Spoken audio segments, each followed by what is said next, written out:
Hello everyone and welcome back to Smart Extension Services. I had the privilege of attending the just concluded Mombasa International ASK Show 2025, and in this video I'll take you through some of the key things I learned under the livestock section exhibition. Stay tuned as we explore innovation, breed and practices that are shaping livestock farming today.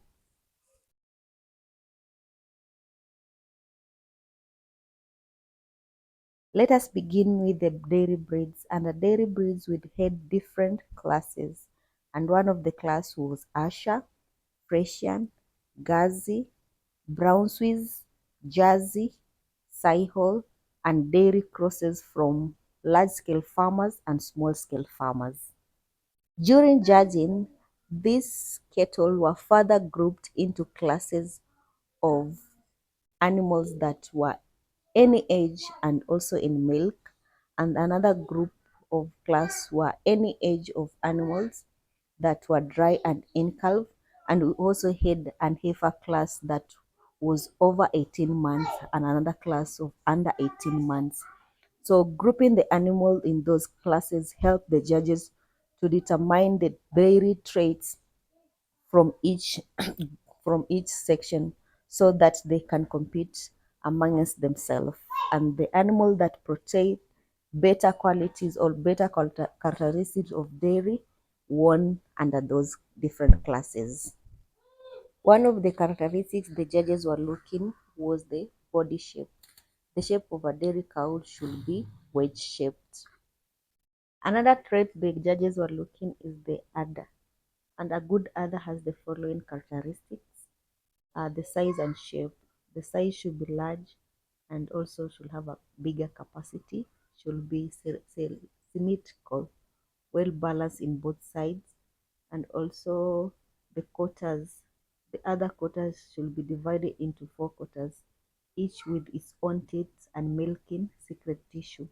And all the 4 quarters should be well developed and even. No quarter should be blind, that means should be non-functional. So the teeth should be 4 and placed symmetrically, medium in length and cylindrical in shape, positioned vertically downward so that can make milking easy. So the milk vein should be prominent and long, running along the abdomen. The other texture should be soft and elastic when empty, and very firm and tense when it's full of milk. And also attachment, strong fore and rear attachment to the body. This whole family, the udder, and also place it in place. A well attached udder prevents sagging and reduce milk mastitis.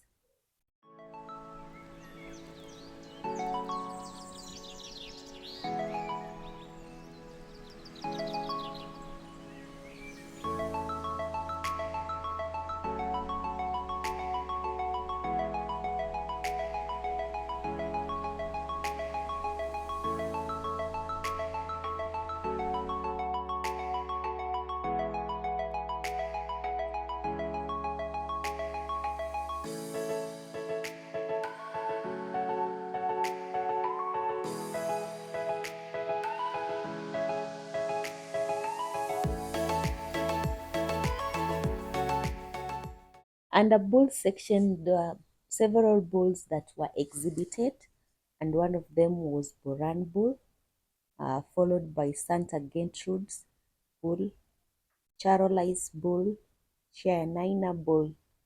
All these bulls have been displayed, and different characteristics were looked or checked during judging. One of the features that the judges look at is the body size and shape. And the body size ranges from medium to large frame, compact and blocky.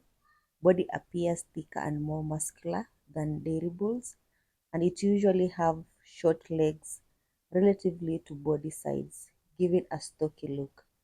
But during this show, we had a very peculiar bull, like this one over here. It's just a young bull, but when you look at the physical characteristics, it has long legs, the body is too long, and also it's not that blocky compared with the rest of the bull that we had seen. Another feature that we look is normally the head and neck. Broad head with a shorter, strong muzzle, thick muscular neck with prominent crest, and some breed are horn while others aren't. Also, the skin and the hair is being looked at. Thick and loose skin with strong hide. Hooves are strong and well formed to withstand grazing and breeding activity. The genitalia are usually large, well-developed scrotum and testes, and this is a good indicator of fertility. The sheath size varies by breeds. So in summary, beef bulls are usually stocky, heavy masculine, broad-headed, have broad heads, thick naked animals with strong legs, compact bodies, and also has a masculine appearance.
In sheep section, we had two type of breed, that was Dorper and Blackhead Persian.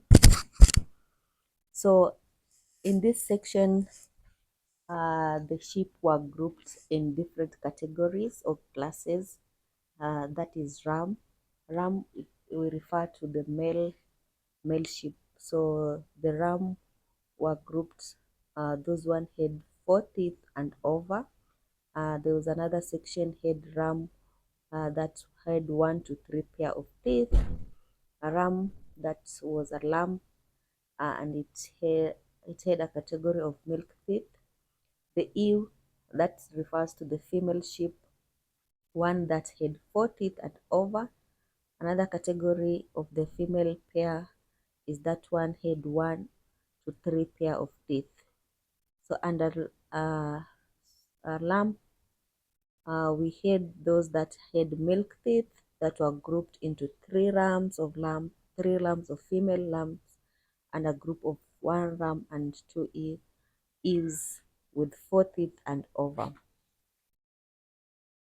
The physical characteristics that have been checked in sheep is the size and the body build. The head and the face, usually narrow head with straight and slightly convex profile. And the head and face, you normally check the ears, the eyes, and also the horns. Another feature that you normally look is the coat, wool or hair. Mostly the doper and black-head Persian are usually covered with hair, and also the color is usually white, but some breed they usually have black, brown, or spotted color.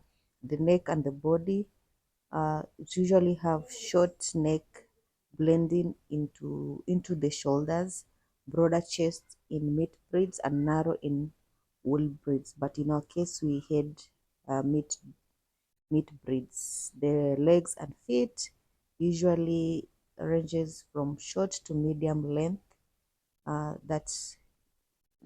that are very strong to support grazing and also walking. The hooves are cloven, adapted to rocky or grass terrain. The tail naturally is usually short or long depending on the breed. The next livestock section that was exhibited is the dairy goats and meat goats. Under dairy goats, we had two breeds that were exhibited. That is the Alpine and Toggenburg. And for the meat, we had Gala goat.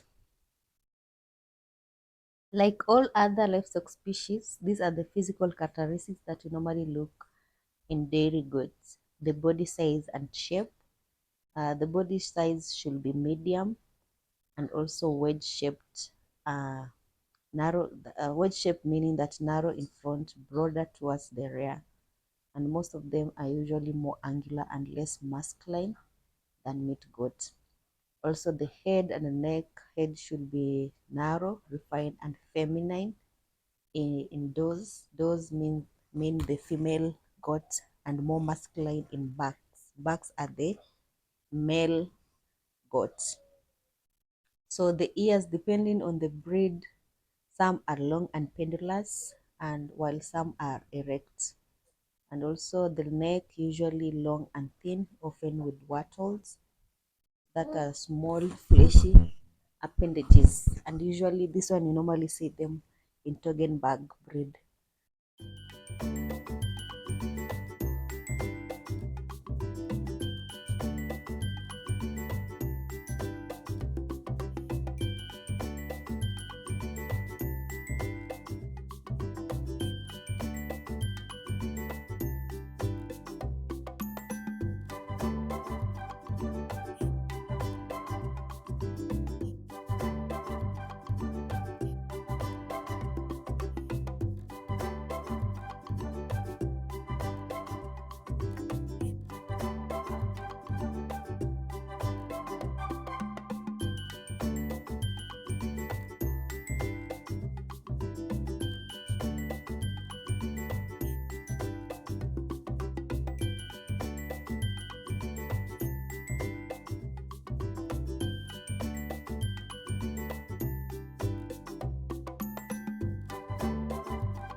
For the meat goats, the breed that was exhibited is the Gala goat.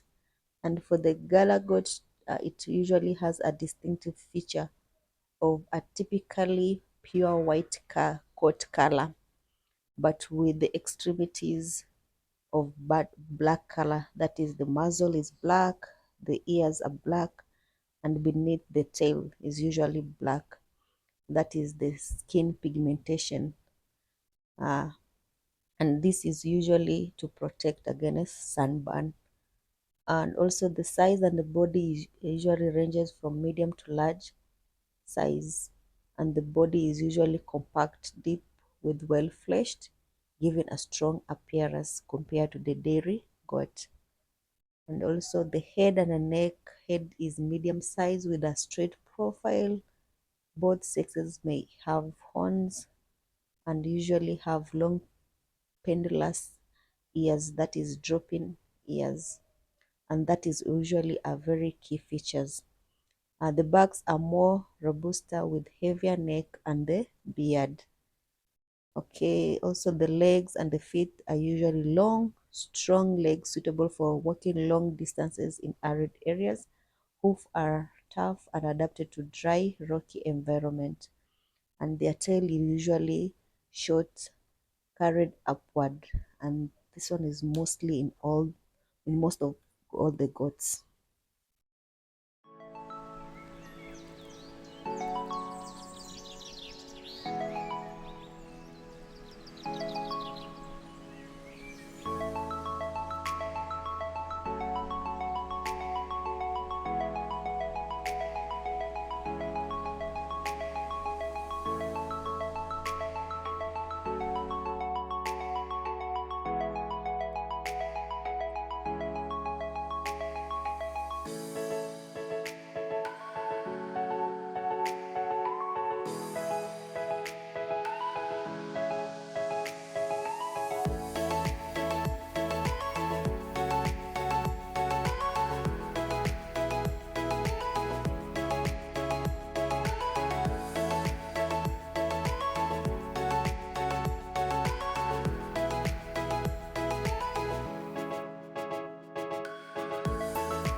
Pigs were also exhibited, and we had two set of breeds, that is the Duroc and large white breed. And in the large white breed, we had the Boer. And here, most of the people were learning how to take care of the Boer, the big piggery unit, the partition, how is it partitioned, the section of the feeding area, watering area, the resting area, and also the dunging area.